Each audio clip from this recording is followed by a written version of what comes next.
Picture a medieval knight racing across the countryside on his powerful steed.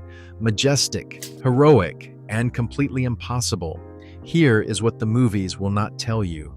A horse galloping at full speed would be dead in a matter of miles.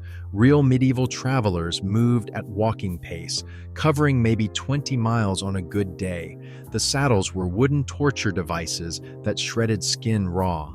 The roads were mud traps crawling with bandits. And that romantic inn at Journey's End? A disease-ridden death trap. Pilgrim diaries and court records reveal a nightmare. Hollywood refuses to show. These are the brutal truths of medieval horse travel. Number 1. Let's start with the saddle. Hollywood shows these comfortable leather seats that heroes mount effortlessly. The reality was closer to sitting on a wooden fence for 10 hours straight. Medieval saddles were built on rigid wooden frames called trees. The padding was minimal, often just a thin layer of cloth or stuffed leather that compressed to nothing within the first hour of riding. The wood pressed directly against your pelvis, your tailbone, and your inner thighs. Physicians from the 12th century documented a condition they called saddle disease. Open sores started as raw patches and turned into wounds that never healed because you kept riding on them day after day. Some riders developed infections that spread into the bone. Others had permanent scarring across their groin and inner legs, and there was no alternative. You rode or you walked. Those were your options. Number 2, the galloping myth. Every movie shows horses running at full speed across vast distances. Here is what actually happened when you pushed a horse to gallop. The animal's heart rate would spike to over 200 beats per minute, and its body temperature would climb dangerously high. After just 2 or 3 miles of sustained running, the horse would start to break down. Muscles would cramp, lungs would struggle, and many horses simply collapsed and died on the spot from cardiac failure. Medieval travelers knew this. That is why real journeys happened at a walking pace, 4 miles per hour, sometimes less on bad terrain. The romantic image of knights racing across the countryside was reserved for very short distances during battle or emergency. Extended travel meant walking your horse like you would walk a dog. Number 3, the math of medieval distance. A good day of travel covered maybe 20 to 30 miles. That's it. A journey from London to Edinburgh, roughly 400 miles, would take 2 to 3 weeks under ideal conditions. Ideal conditions almost never existed. Rain turned roads to mud, rivers flooded their banks, mountain passes closed in winter. A trip that takes 6 hours in a modern car took medieval travelers a month or more. Every single day of that journey meant climbing back onto that torture device, reopening yesterday's wounds, and doing it all over again. Court records show that messengers carrying urgent news rarely covered more than 40 miles daily, even when pushing their horses to the limit. Number 4, the physical damage went deeper than skin. The constant jolting motion of horseback riding compressed the spine in ways that cause permanent injury. Medieval physicians documented what they called rider's back, a condition where the discs between vertebrae wore down prematurely. Men in their 30s showed spinal damage typical of someone twice their age. The worst part was the cumulative effect. Each journey added more micro-trauma. The spine never fully recovered between trips. Regular travelers developed chronic pain that stayed with them for life. Some could not stand upright after years of riding. The human body simply was not designed for this kind of sustained impact. Number 5, imagine the smell. Weeks without bathing, sweat soaking into wool clothing that never dried properly, horsehair and horse sweat mixing with human filth, open saddle sores oozing and getting reinfected, the leather of the saddle absorbing every bodily fluid and baking in the sun. Travelers from the period described the stench of arriving riders as overwhelming. People could smell a traveling party approaching from a significant distance. Monastery records say travelers were required to wash before entering, not for spiritual purity, but because the smell was unbearable in enclosed spaces. The funny thing is, most travelers stopped noticing their own odor after a few days. Their noses simply gave up. Number 6. The horses paid an even higher price. These animals were worked until they broke. A horse used for regular long-distance travel rarely survived more than a few years of that life. The combination of poor nutrition on the road, inadequate rest, injuries from rough terrain, and sheer exhaustion destroyed them systematically. Losing a horse mid-journey was a catastrophe that happened constantly. A single riding horse cost the equivalent of years of wages for a common laborer. Wealthy travelers brought multiple horses and rotated between them. Everyone else gambled their entire fortune on one animal surviving the trip. When that horse died on some muddy road in the middle of nowhere, so did your journey and possibly your investment, your livelihood, everything you had. The roads of medieval Europe were seamed with the bones of horses that simply could not continue anymore. Number 7. The roads themselves were death traps. Forget paved highways. Medieval roads were dirt tracks that turned to swamps after any rain. There were ruts deep enough to swallow a horse's leg and snap the bone. Rocks hidden under mud sent animals tumbling. There were no road signs, no mile markers, no reliable maps for common travelers. Getting lost was not a minor inconvenience.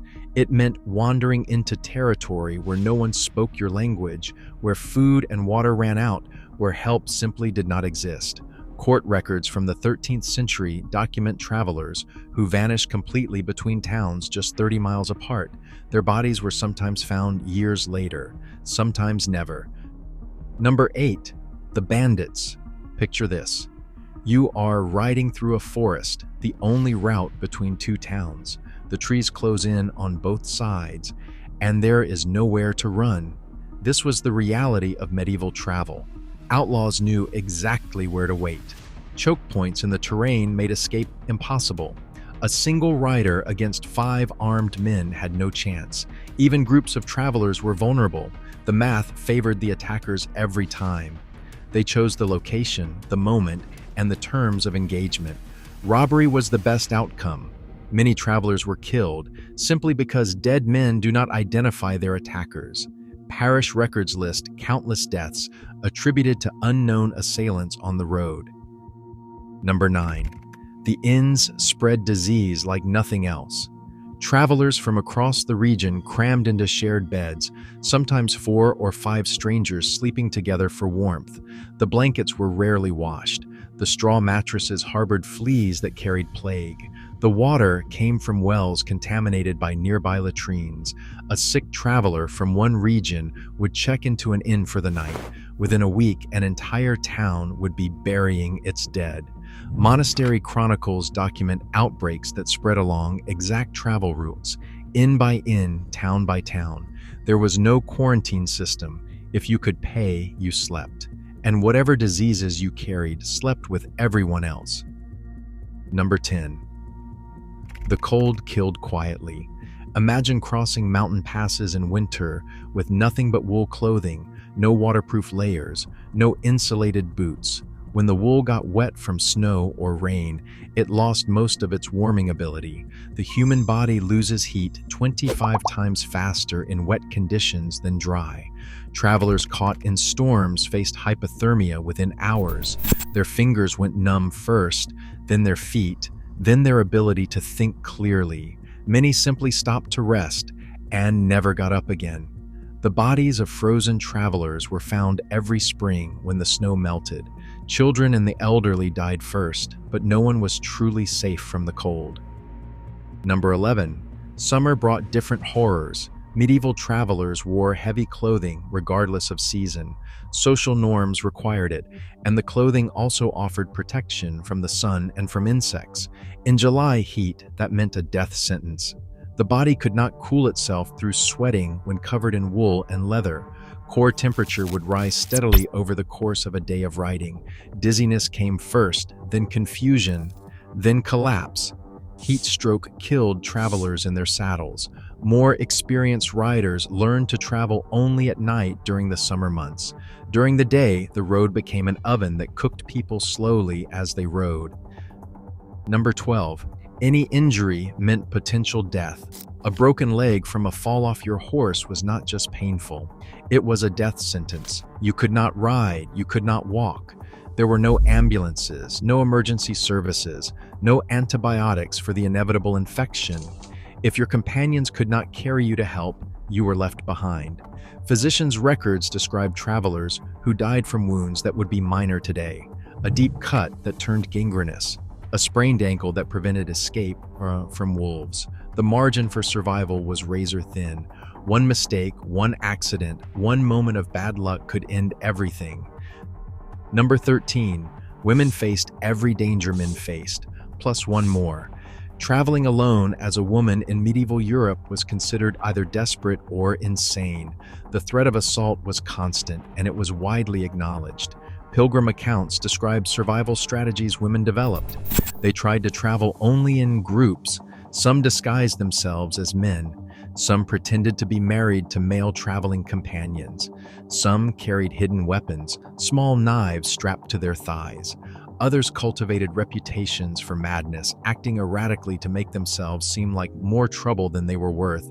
The worst part was that none of these strategies were reliable protection. They were simply ways to improve the odds slightly. Number 14, night travel was nearly impossible. There were no streetlights and no flashlights. When the sun went down, darkness was absolute. Horses could not see the road clearly enough to avoid hazards, and riders could not spot danger approaching. Wolves hunted at night, their eyes adapted to darkness, their prey blind and stumbling. Travelers had no choice but to stop when light failed. This meant finding shelter before sunset, or spending the night exposed in the open. Missing that window meant hours of vulnerable waiting in the dark, listening for sounds that might signal approaching predators or bandits. Number 15, the inns were traps designed to extract every coin you carried. Innkeepers operated with no competition and no regulation. They charged whatever they wanted because travelers had no alternatives. Sleep in the inn or sleep outside with the wolves.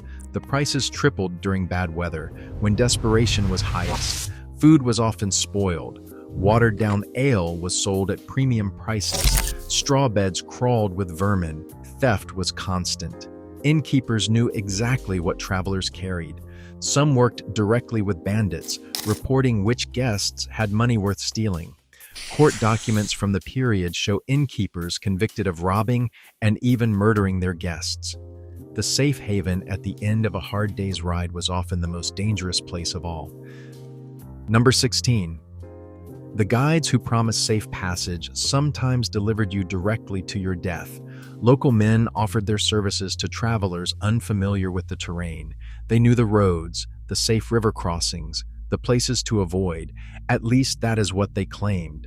Some of these guides had arrangements with bandit groups. They would lead a wealthy merchant down a particular path and split the take afterward. Travelers who hired the wrong guide simply vanished. Their bodies were found stripped of everything valuable, or they were never found at all.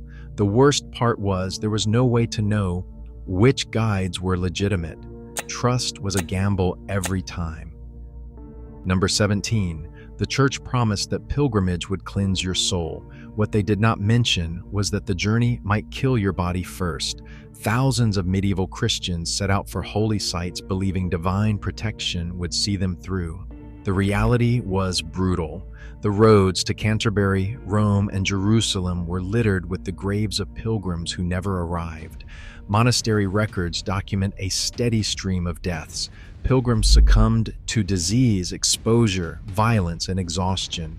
The church collected donations from hopeful travelers and offered prayers for the dead. It was spiritual marketing backed by dangerous logistics. Number 18. The mental toll accumulated silently.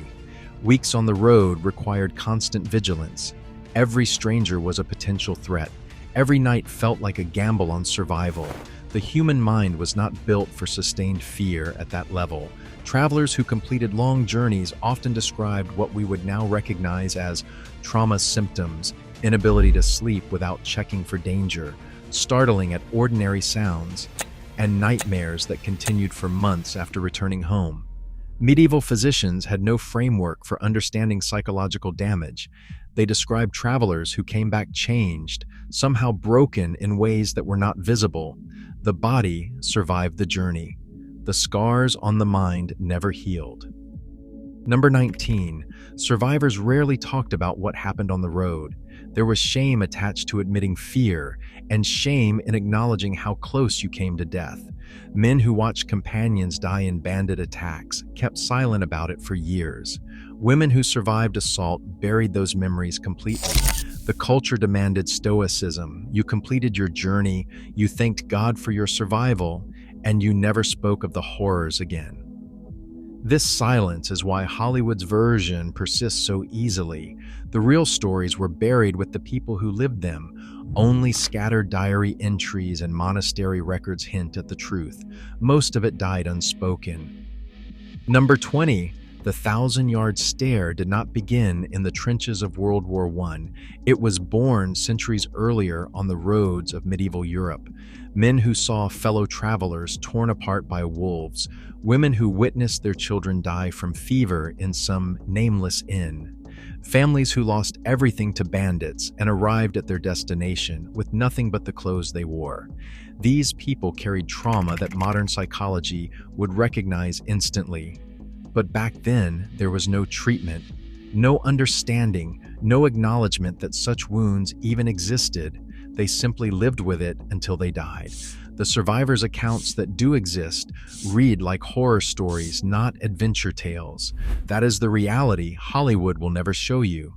Not because they do not know, because broken travelers struggling with nightmares do not sell popcorn. The truth of medieval horse travel was written in saddle sores and sleepless nights and shallow graves along forgotten roads. It was written in the silence of people who survived but were never quite whole again.